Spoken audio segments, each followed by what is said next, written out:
Iya Kabupaten Dosa.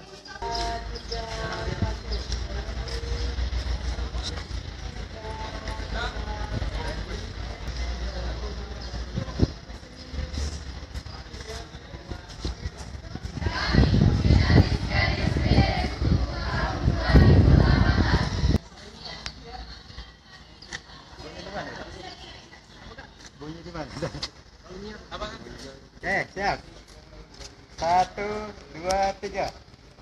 Kami, Finalis Gadis PT Suku tahun 2018, siap mengembangkan pariwisata online komunitif.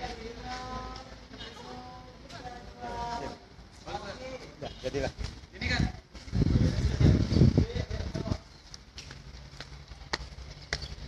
Halo Dek, wawancara sebentar Dek.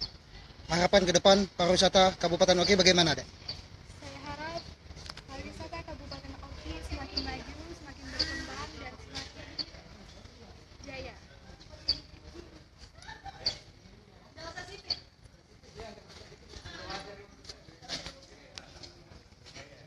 Dengan adanya pariwisata Danau Teloko,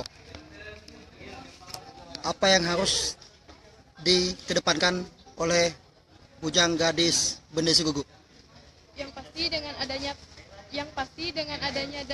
pariwisata Danau Teloko yang ada di Kecamatan Kayu Agung, Desa Teloko, yang pastinya Bujang Gadis Bendesi Gugu tahun 2018 ini lebih meningkatkan tingkat pariwisata dan lebih mengembangkan bagaimana cara untuk menarik wisatawan untuk berkunjung ke tempat